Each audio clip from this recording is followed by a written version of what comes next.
Okay, today we'll continue from last week.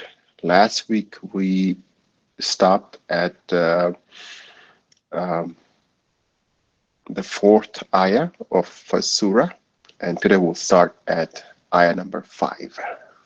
Okay, and let us start with Abrar. Right, do you want to read the ayah, then the translation, and then the first paragraph after that, up to the mark?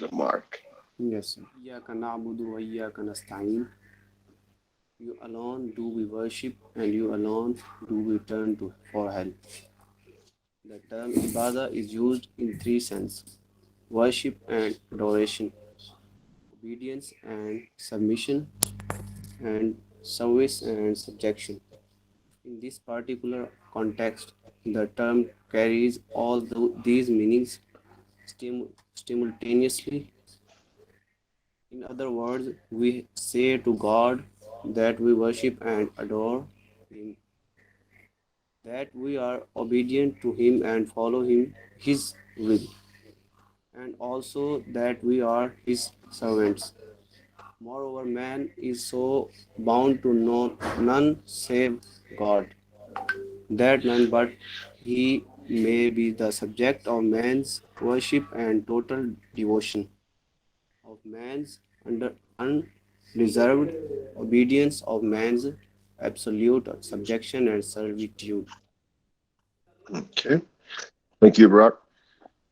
So as you were speaking, I underlined or put a question marks on a few items. So do you want to read that first underline? Yeah, that's better. Thank you. Okay. So the first word I see underlined is adoration. Okay, and I think that would mean I guess to love or to celebrate. love to celebrate. Abrar, what does that word mean? Adoration. You have a dictionary So, too. ibadat, Ibadat, yeah, prayer. No, not prayer. Uh, no, more like love, as Jessica said. Give me 1 second.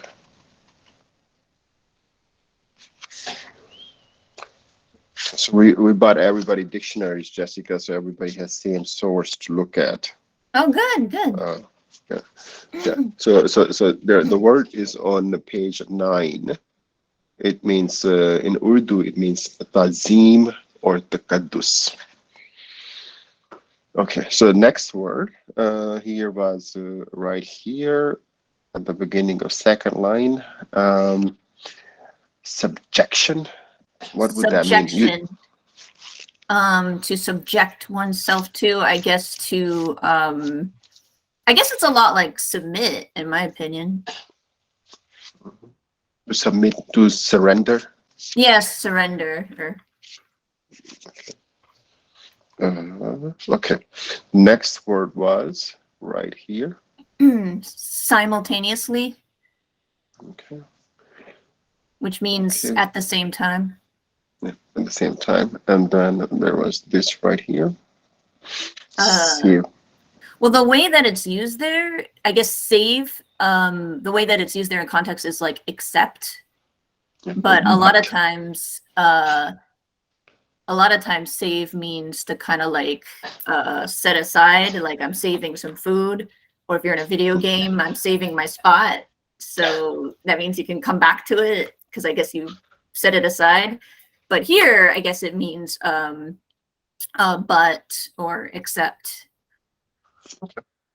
Yeah, and those were all the words I had. Was there any other word? Oh, and then I guess servitude, is that underlined? Oh, here. Yeah. Oh, that was just my marker at the end, so I can help when students need to stop. I should probably use a different ink. So sorry about that. I was just trying to figure out how I can quickly underline things to come back to rather just searching for them. Okay, so Jessica, you want to read the translation and the first paragraph? Oh, starting from the term abada. Yeah, إياك نعبد. Okay. Sorry, or Oh, the yeah. 1-5. Oh, 155. So you alone do we worship, and you alone do we turn for help. The term ibada is used in three sense. I think it should be in three senses. Okay, worship and adoration, obedience and subjection, particular context, all these meanings simultaneously. In other words, we say to God that we worship and adore him, that we are obedient to him and follow his will, and also that we are his servants. Moreover, man is so bound to none save God, that none but he may. One second, Jessica. Voice breaking at least for me. So let me. Can you guys hear Jessica? Okay.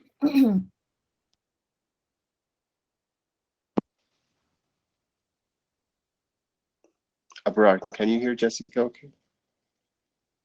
Me all right? Yes, sir. Yes. Okay. Okay. Maybe it's just me then. Okay. So please, sorry, Jessica. Please continue. It's okay. None save God, that none but he may be the subject of man's worship and total devotion, of man's unreserved obedience, of man's absolute subjection and servitude. Okay. Very good. Thank you. Sure. Nasib, go ahead. Not only do we worship God, but our relationship with Him in such that we turn to Him alone for help and succor. We know that He is the Lord of the whole universe and that He alone is the master of all blessing and beneficence. Hence, is seeking the fulfillment of our needs, we turn to Him alone. It is towards Him alone that we stretch forth our hands, we pray and supplicate. It is in Him that we repose our trust. It is therefore to Him alone that we address our request for true guidance. Okay. Guidance. Okay. So very, very good. So I think most of the words are okay. There were a few things you skipped, or you got stuck at. So I underlined those places. The first one was a word that we have done before. Jessica, how do you say that word? Succor. Okay, Sakor. And then the next one here. Seeking. Okay. So I think Shazib said is seeking rather in seeking. Okay. And then here. Is it when we pray? Yeah, when we pray. So I think he just kind of maybe ran out of gas there. So Too many words, too many two, consonants. yeah. And then the last word that's underlined and question mark. So how do you say Oh, that and what does that mean? repose. So I think this is one of these kinds of old-fashioned words that common American speakers don't really use very much. So it is in him that we repose our trust. Does repose mean like seek? You might have to look that up just to make sure, because I almost never use it. uh, we put our trust. We put our trust. Okay. Musammal, do you want to read the next section? Sure, sir. Aidina Siratul Mustaqim, guide us to the straight path way. We beseech, we beseech God to guide us in all walks of life to a way which is absolutely true, which provides us with a properly based outlook and sound principles of behavior, a way which will prevent our succumbing to false doctrines and adopting unsound principles of conduct, a way that will lead us to our true salvation and happiness. This is man's prayer to God as he began the study of the Quran. It is, in short, to illuminate a truth which he often tends to lose in a labyrinth of philosophical speculation, to enlighten him as to which of the numerous ethical doctrines ensure a sound course of conduct, to show which of the myriad ways and byways is the clear, straight, open road of sound belief and right behavior. Okay. So a few words that I underlined here. Let's go over the first one here. Jessica. Sorry. Okay. Doctrines, and I think it Doctrines. means like beliefs. Beliefs. And then the next one here. In short. In short. So short is like small. It is comma briefly. Or briefly, yeah. Next one. It illuminate, which means to show. To show. To shed light on. So yeah. So so technically it means when the light spreads. So to illuminate the truth. Yeah. Okay, the next one. Philosophical.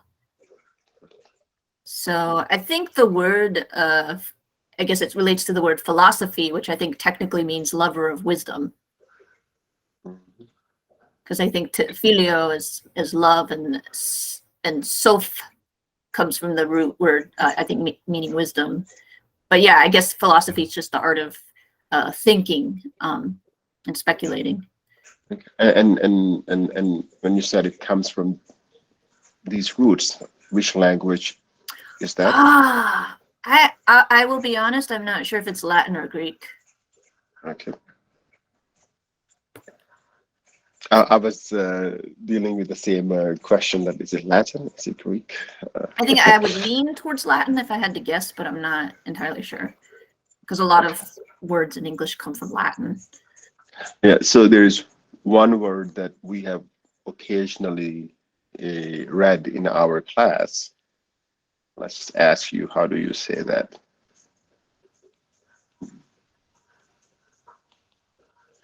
I just wrote it. Mesopotamia. That's Mesopotamia. Okay, so I always say Mesopotamia. Oh, okay. So anyways, again, that's just I wrote that word because that's what Jessica did is what we usually do in our class. We try to break the words if we can. So the Mesopotamia means between. We have done this exercise before. So between rivers. Oh, interesting. I didn't know that. Yeah, so that's the Tigris and Euphrates in current-day Iraq. And now Jessica is saying the same thing that we can do here in philosophical. Philo is one, sophical is the other. So lover of wisdom. Okay, so the next word was right after that. Speculation. Okay. So it's like to wonder. To wonder. To contemplate. And then right below this was two words. Myriad ways. Myriad, I think it's like a variety. Okay, and I missed one word here. Conduct. I guess it's like your behavior.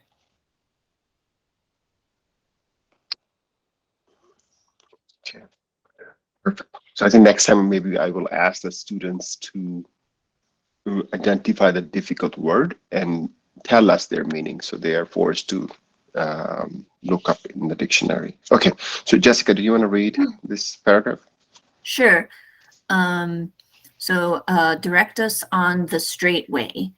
We beseech God to guide us in all walks of life to a way which is absolutely true, which provides us with a properly based outlook and sound principles of behavior, a way which will prevent our succumbing to false doctrines and adopting unsound principles of conduct, a way that will lead us to our true salvation and happiness. This is man's prayer to God as he begins the study of the Quran. It is, in short, to illuminate the truth which he often tends to lose in a labyrinth of philosophical speculation, to enlighten him as to which of the numerous ethical doctrines ensures a sound course of conduct, to show which of the myriad ways and byways is the clear, straight, open road of sound belief and right behavior. Thank you. Jessica, I'm going to make a quick comment in Urdu.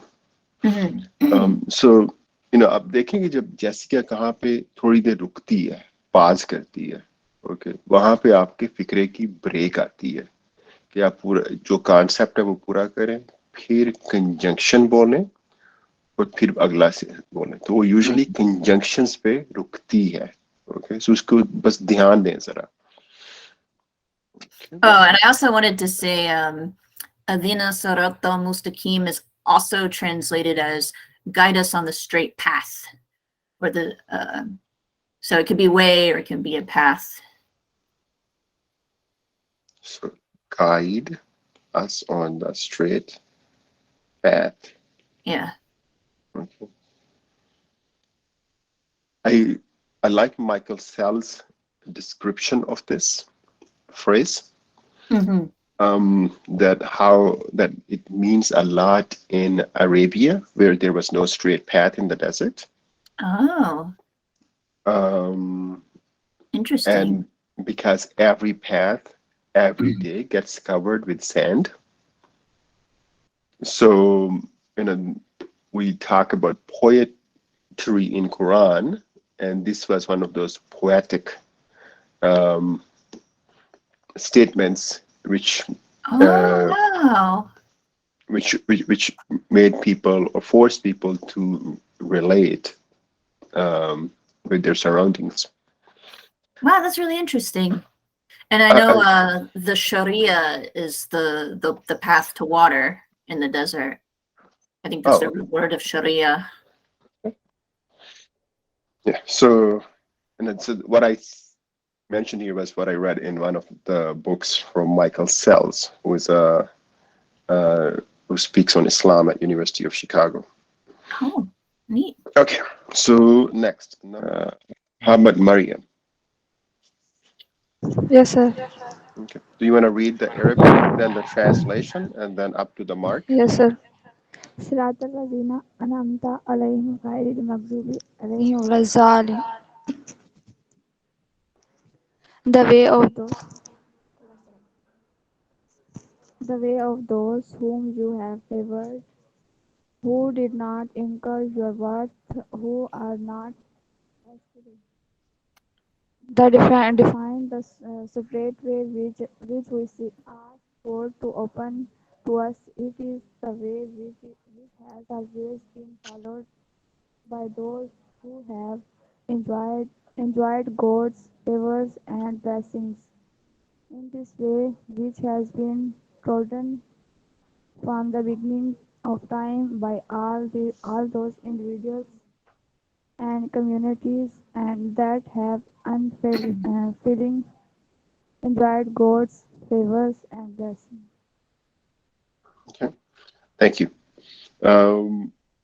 One quick comment, Jessica. I think when you probably heard yourself this letter right here, when she was reading the Arabic, we say it differently in Pakistan because our alphabets are based on Arabic. Oh, But really? our How do you guys say it? well, we see more like Z, Oh, okay. Z. versus so we'll say wala zalin versus Waladalin. okay in Arabic Oh, okay. in Arabic is closer to da or Yeah. actually Yeah, the way I learned it from I guess from Arabic speakers was da. yeah. Yeah. So the wala dalin. Okay. Yeah. So that's just in Arabic versus Urdu difference. That some stresses or some sounds are slightly different. Oh, so when you guys say the Subhana Rabbil Al-Azim, do you guys say Subhana Rabbil Al-Azim? Azim, yeah. Azim? Okay. Yeah, I've Yeah, heard that before. So in a lot of times when people from Pakistan are leading the prayer, you will hear Z a lot more because we have some of the words, some of the pronunciation is just different. Oh, okay. I didn't know that. That's interesting. Okay. Okay. So Jessica, do you want to read the Arabic and the translation, and then we can do the okay, or should I just do the? I'll try. You guys can correct me in my Arabic if I mess it up because I'm still learning. صراط الذين أنعمت عليهم غير المغضوب عليهم ولا الضالين. So I guess English speakers, they really struggle with the ghain. It's difficult for us. So I don't know if it's difficult for you guys too, but so I'll do the English now. The way of those whom you have favored, who did not incur your wrath, who are not astray. This defines the straight way, which we ask God to open to us. It is the way which has always been followed by those who have enjoyed God's favors and blessings.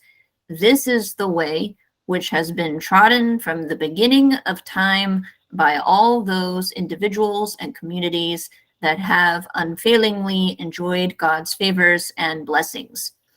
This makes it clear that. Sorry. Oh, okay. We stopped there. Okay. So I'll stop. So there are the words that were. Sorry, I'm doing it in reverse order. The words that were confusing were starting with this one here. Oh, incur. Okay. I suppose that's incur is like receive. Okay. And the next one. Your sorry, wrath. Wrath is Wrath. anger. Anger. Okay. And the W here is silent. Oh yes, yes. Okay. So I struggle with that sometimes. I think in our class the word we have used a few times is the word KNOW, where K is silent, so we don't say that. So same thing here in WRATH, we do not say W, we just say rat. Okay, then defines. So what something means. Meaning. Okay. And then a few times the word God, I think when Mariam was reading it, she said God. Oh. So how would you say that? God. God. Okay. So the sound will rather coming of vowel. It's more of alif. Yeah. So the O becomes short when it's just one O, whereas when there's two O's, it becomes long, like good. Ooh. Okay. Yeah, so this would it's long. So this would be more like alif madar in Urdu. Right. Okay. So is the alif in Urdu like the alif in Arabic? Yeah. Oh, okay. So we also have ayn, as you were asking earlier, and we have a few extra letters. So Urdu is written just like Arabic. Right. We have no problem reading Arabic, but we cannot understand it. Right. But it's spoken like Hindi from India, so we can understand all of Hindi, and Indian movies are very popular in Pakistan, and Pakistani dramas are very popular in India. because we can understand the language, even though when they write the language in India, they use Sanskrit script. Interesting. Okay, so moving on to number 10 here. Let's see here if Sumer, you want to read that? Yes, sir. Okay. This makes it clear that the recipient of God's favor are not those who appear briefly to enjoy worldly prosperity and success. All too often, these people are among those whom God has condemned because they have lost sight of true path of salvation and happiness. This negative explanation makes it quite clear that inam favor denotes all those real and abiding favor and blessing which one receive in reward for righteous conduct through God approval and pleasure, rather than those apparent and fleeting favors which the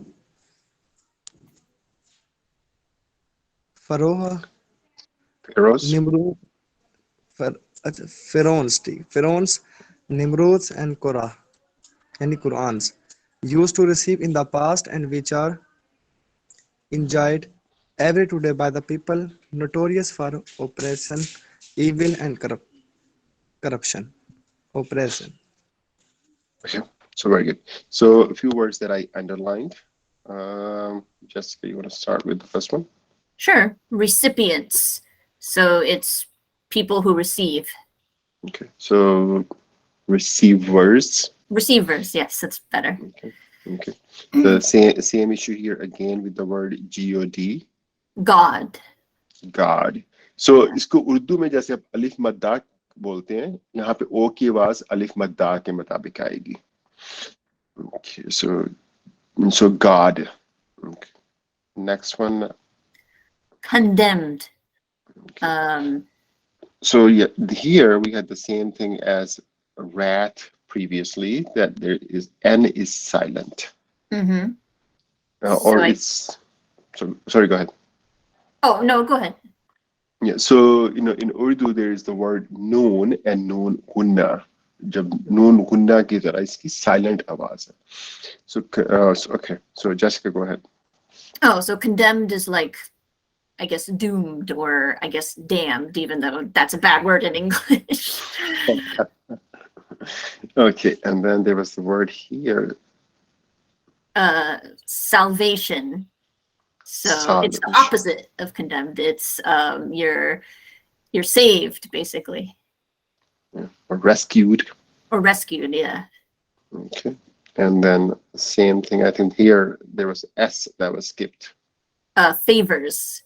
Favors. S. Yeah, favors. So, I think Jessica had said in one of the previous sessions that sometimes you guys skip S's. Okay, and then here. Pleasure. Pleasure. Okay. So to feel good.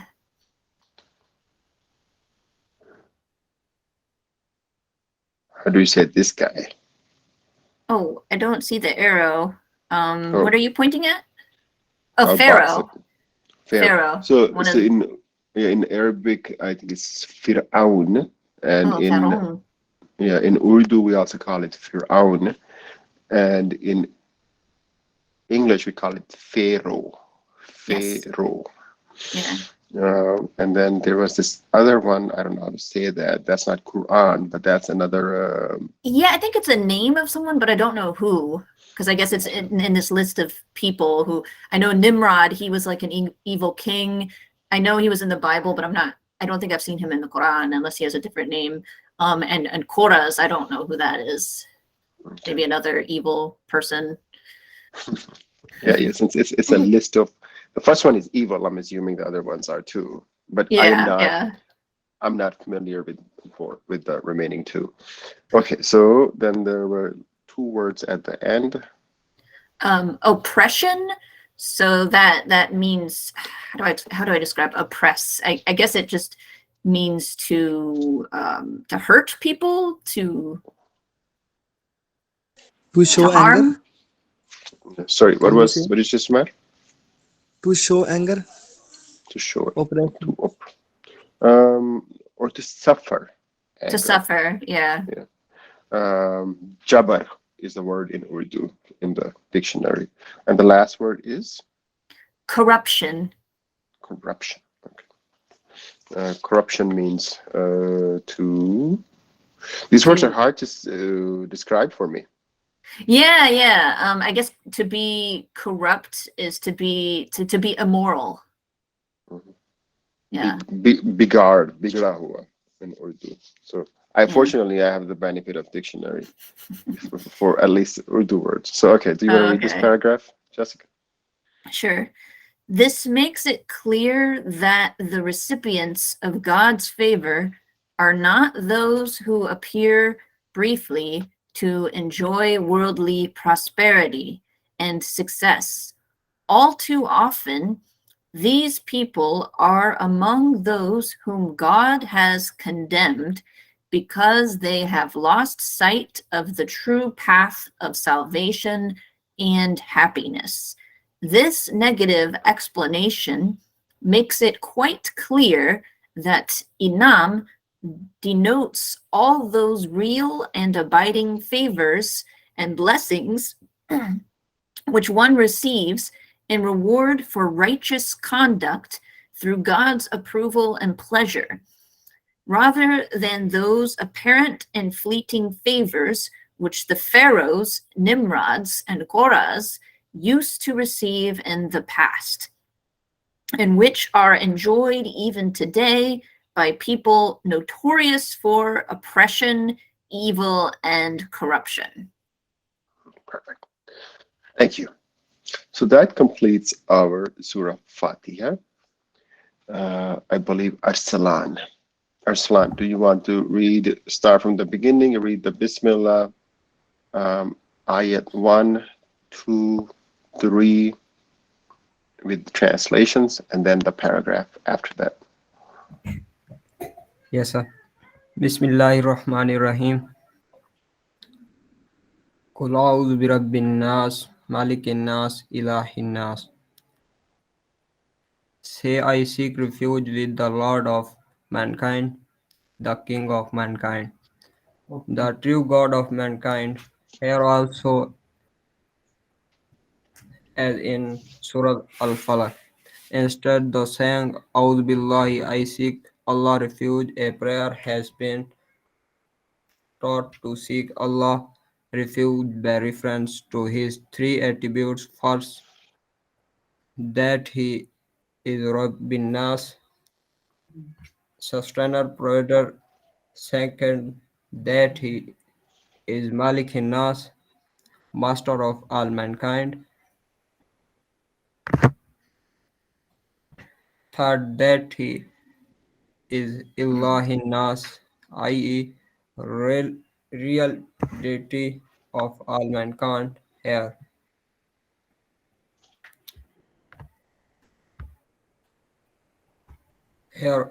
here one should clearly understand that the word "ilah" has been used in two meanings in the Quran. First, for the thing or person who is practically being worshipped, Lord, although it or he is not entitled to worship. Second, for him who entitled to worship, who is in fact the deity, whether he people worship him or not, wherever his word used for Allah. It is being used in the second meaning, seeking refuge by means of these three attributes means I seek refuge with that God, who being the sustainer, king and deity, of man, has full power over them. Can this sense he alone No, is no, you missed a line here. So full, can fully protect them and can really save them from the Mm, evil. To save myself and others from which I am seeking his refuge, not only this sense he alone is a sustainer, king and deity, therefore three is no one beside him whom I may seek refuge and may give real refuge. okay, thank you. Okay, so a few things. First, always take a pause at period. Mm-hmm. Uh, so, period or full stop. So that way, there's at least a separation of sentences. So हर फिक्रे में जहाँ पे नुक्ता आता है, full stop आता है, period आता है, वहाँ पे लाजमी रुकें. Okay, so just इसकी आदत बनाएं. So Jessica, I underlined a few words and then I created my own notation of circles to explain a few things.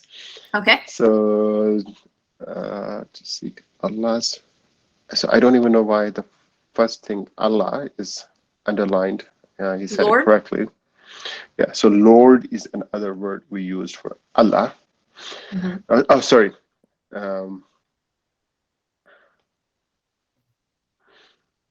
Okay, Lord. So here, would you say Lord or Lard?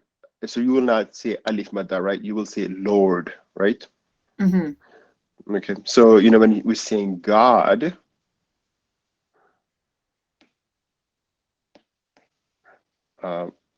we always say Alif sound. But when we say Lord, we say the O sound. So that was a good difference for me. Okay. And then in the explanation, the first word I should have boxed was Allah. We try to translate that word into God, Lord, Rab, but there is no good translation of word Allah in English. So everything else is usually an approximation. What do you think, Jessica? Yeah, usually most English speakers, if they're translating Allah, they just translate it to God. That's their understanding. But I guess in the Arabic, there's slightly a little bit of nuance where it's more like the ultimate God or the God of gods. Is that it? Yeah, the ultimate God. The ultimate God. Yeah.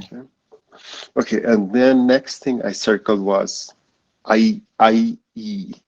I don't know what that stands for. I know what it means, but do you know what it stands for? I don't know what the I and the E stand for, I think, but it's the way it's used is just to be like, in other words.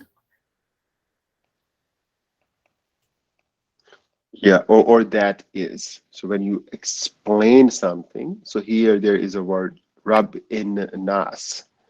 So that is sustainer, provider. So IE is an abbreviation, Latin, Greek, I don't know. So it usually means that is. Similarly, there is another one that's used EG, which means, for example. Okay. All right. So those were the quick things to mention, and then let's go here. Although. Okay. So TH has a sound of da. Dal. Da. Okay. Then next here. Let's see. I don't see the arrow, but is it entitled?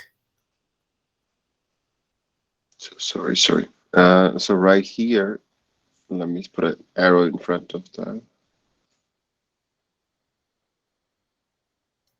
deity. Oh, Deity of Allah. deity. Yeah, deity. Yeah, for some reason the cursor's not going to where you want it to go, but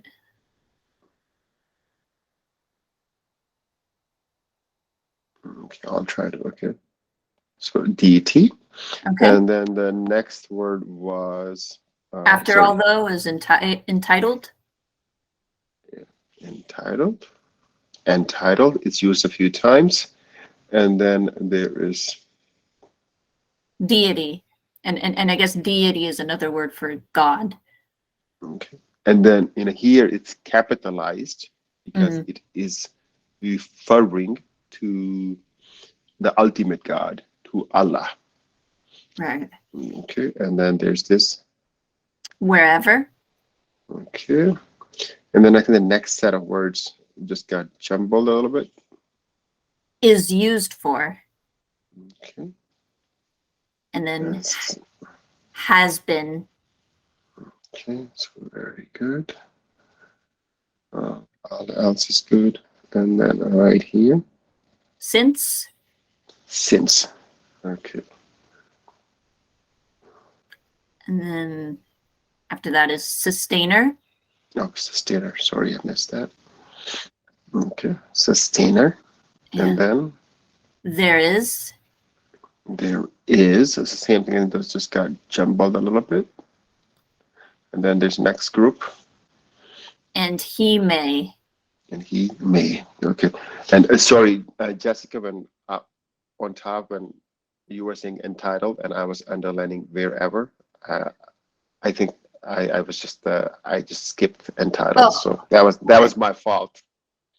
no problem. Okay, so I think Jessica, do you want to read the three ayahs and then the translation and the explanation? Sure. Bismillah ar-Rahman ar-Rahim. Qul a'udhu bi rabbil nas. So, Qul a'udhu bi rabbil nas, maliki nas, Allahil nas. Say I seek refuge with the Lord of mankind, the King of mankind, the true God of mankind. Here also, as in Surah Al-Falaq, instead of saying a'udhu billah, I seek Allah's refuge, a prayer has been taught to seek Allah's refuge by reference to his three attributes. First, that he is Rabbinas, sustainer, provider. Second, that he is Malikinas, i.e., master of all mankind. Third, that he is Ilahilnas, i.e., real deity of all mankind. Here one should clearly understand that the word ilah has been used in two meanings in the Quran. First, for the thing or person who is practically being worshipped, although it or he is not entitled to worship.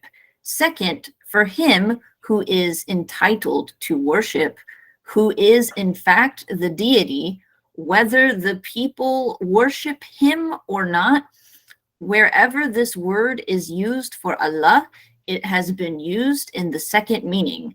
Seeking refuge by means of these three attributes means I seek refuge with that God, who being the sustainer, king and deity of men, has full power over them, can fully protect them, and can really save them from the evil. To save myself and others from which I am seeking his refuge. Not only this, since he alone is sustainer, king and deity, therefore there is no one beside him with whom I may seek refuge, and he may give real refuge. Okay, very good. So the point, one more point I wanted to make was the word here that the translation said there are two indications. One is Allah, who is a ultimate God, and then there are, because Allah deserves worship, and then deity with small d. So other things that people worship that should not be worshipped. So that was a good example of how to use the word, how to use the word with a capital letter and small letter, or uppercase versus lowercase. So we'll refer to Allah as deity with capital D to mean Allah. When we use lowercase d, it would mean something other than Allah that should not be worshipped. So, I guess since we're stopping, I also wanted to point out that in some places, who is capitalized, even though it's not at the beginning of a sentence. So it's kind of like what we were talking about last week. It's being used as another pronoun that's capitalized. So a lot of times when you see capitalized pronouns, it's referring to God. I guess it's a sort of way to show reverence to God. perfect. Yeah. So anytime a word is in reference to Allah in translations, it will usually have a capital letter. So, and throughout this translation, there is the word, let me use a different color. So there is the word sustainer, provider, master.